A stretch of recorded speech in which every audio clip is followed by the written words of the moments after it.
उसको मैंने कभी यानी काव्यवध कर किया है। और कैसे किया है? तस कही हूं जस के प्रेरी।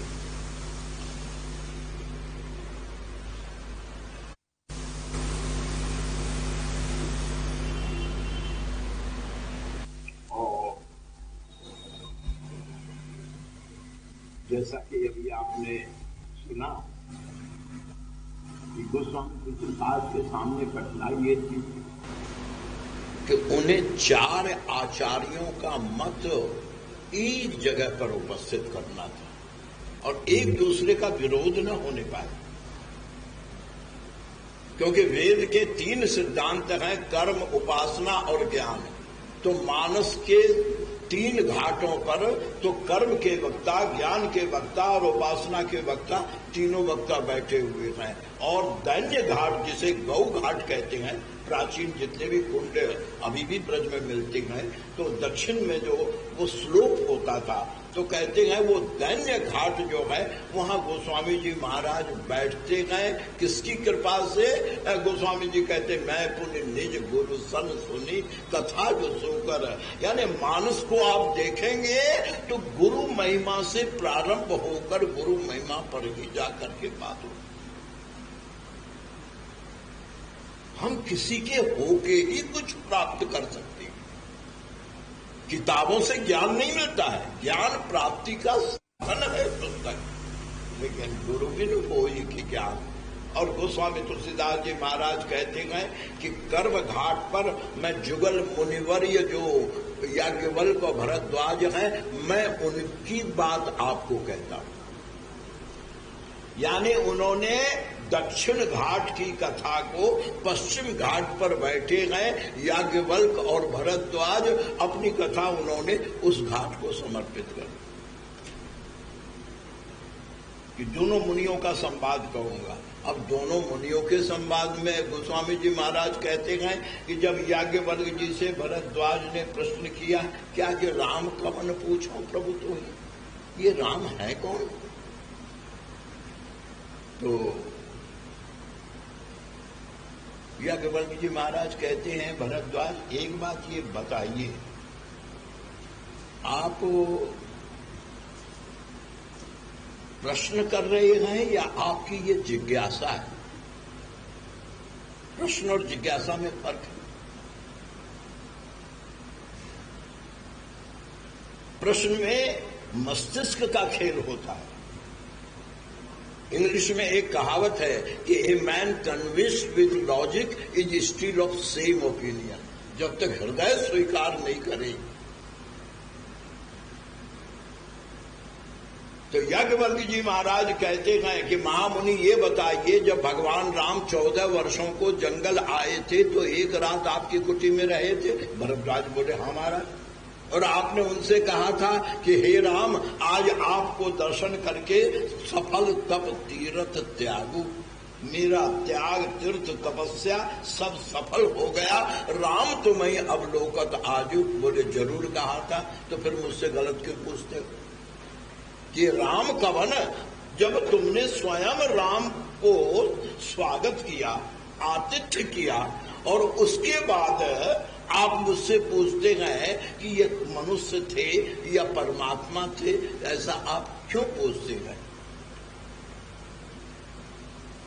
बोले महाराज एक बात कहूं क्या, कि जब मेरे यहाँ आए थे तब तो अयोध्या का राज्य पिता के राज्य को यानी बटोही की तरह पथिक जैसे धर्मशाले से चलता है। तो तुलसीदास लिखते हैं, कौशल पाल कृपाल चले तज बाप को राज बटाऊ की नाई। जिस तरह मुसाफिर धर्मशाले से चल देता है, उसी तरह त्याग करके घर छोड़कर चक्रवर्ती राज्य छोड़कर चले आए। ये सुनकर के मुझे लगा क्या कि मनुष्य ऐसा, ये तो महान है, प्रभु है। तो फिर शक क्यों हुआ? तो भरद्वाज कहते शक ये हुआ कि 14 वर्षों के बाद लौटकर आए तो उनकी चर्चा भी लौटकर आई। उसमें ये बात आई क्या कि अरे भरद्वाज, तुमने भगवान भगवान कह करके पूजित किया था, जिसे भगवान कर करके सम्मानित किया था, उसमें तो काम भी है और क्रोध भी है, यानी वो विकार युक्त है। नर में और नारायण में अंतर क्या? हम विकारों से युक्त हैं और प्रभु विकारों से सकल विकार रहित मुक्त है, लेकिन उसमें तो विकार है और विकार में भी काम और क्रोध प्रधान। बोले कैसे? बोले नारी विरह दुख लहे वो पारा। मैंने सुना कि स्त्री के हरण होने पर वो इतना रोए कि दुनिया का कामी से कामी व्यक्ति भी स्त्री के लिए इतना रुदन होकर के पागल न होगा। तुलसीदास को लिखना पड़ा मनहु महाविरही अति कामी। अति कामी शब्द देना पड़ा तुलसीदास को। इस तरह प्रभु ने सीता के लिए विलाप किया। तो कहते हैं उनमें नारी विरह दुख लहे अपारा और भयव रोष रण रावण मारा। हत्या करने के लिए क्रोध चाहिए, तो रावण को मारा ये सिद्ध करता है उनमें क्रोध भी है। स्त्री के लिए भटके और रोए, इसके माने उनमें काम भी है। फिर भगवान कैसे? अब गोस्वामी जी इस कथा को तीसरी घाट पे डालती हैं। पहले मैं आउटलाइन दे रहा हूं, ध्यान दीजिए। क्या कि याज्ञवल्क्य कहते हैं तुमने सुना ना, देखा तो नहीं ना? राम को रोते देखा? बोले नहीं। रावण को मारते देखा? बोले नहीं। तो सुना।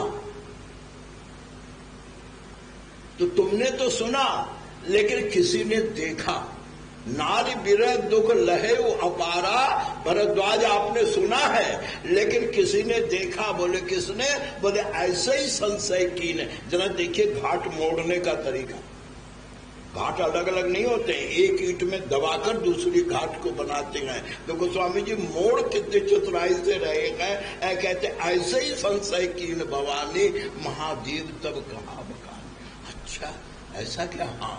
अब कथा शंकर पार्वती के घाट पर पहुंची, और जब शंकर पार्वती के घाट पर पहुंची तो शंकर जी पार्वती को कथा सुनाते हुए कहते हैं, ध्यान देना, सुन शुभ कथा भवानी, रामचरित मानस विमल, कहा भुसुंडी बखान, सुना विहग नायक गरुड़। शंकर जी ने अपनी कथा काग भुसुंडी और गरुड़ के घाट को समर्पित कर दी कि कहा भुसुंडी बखान, सुना विहग नायक गरुड़। आप कहेंगे एक ही कथा के लिए अलग अलग घाटों पर अलग अलग आचार्यों के द्वारा उस कथा के वर्णन का अभिप्राय क्या है? बोले इसलिए कि भगवान वेद ने केवल 3 मार्ग बताए मानव कल्याण को, कर्म, उपासना और ज्ञान। तो याज्ञवल्क्य और भरद्वाज ये कर्म घाट पर बैठे, शंकर और पार्वती ये ज्ञान घाट पर बैठे, काग भुसुंडी और गरुड़ ये उपासना घाट पर बैठे हैं। और प्यारे प्रभु प्रेमियों एक बात ध्यान दीजिए, भगवान शंकर की कथा चलती है गुण में। हर वक्ता की अपनी शैली होती है। कथा भागवत की है, कथा रामायण की है, लेकिन हर वक्ता की शैली होती है। तो भगवान शंकर की कथा की विशेषता ये है, कथा तो 7 कांड की कहते हैं, पर उनकी कथा में राम के गुण की महत्ता अधिक है। गुण। और कागभुसुंडी और गरुड़ की कथा में चरित्र की महत्ता अधिक है। और याज्ञवल्क्य भरद्वाज में कथा की महत्ता अधिक है। आप कहेंगे अंतर क्या? तो गुण अनुभव से कहा जा सकता है, चरित्र देख कर कहा जा सकता है, और कथा सुनकर कही जाती है। कथा हम सुनकर, एक दूसरे से सुनकर कहते हैं। शंकर से पार्वती ने सुना, शंकर से याज्ञवल्क्य ने सुना, याज्ञवल्क्य से भरद्वाज ने सुना, यानी कथा सुनी जाती है, चरित्र लखा जाता है। कागभुसुंडी ने स्वयं कहा क्या कि कहो न कछु मैं युक्ति देखी, यह सब मैं निज नयनने देखी। तो कागभुसुंडी चरित्र कहने वाले हैं, वो देख कर कहते हैं, शंकर जी अनुभव से कहते हैं। और याज्ञवल्क्य क्यों?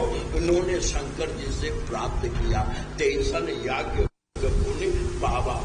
और इस प्रकार इस रामचरितमानस सर के विषय गोस्वामी बताते हुए कहते हैं कि हे भरद्वाज, जिस तरह तुम्हारी ये शंका, यहां से कथा शुरू हो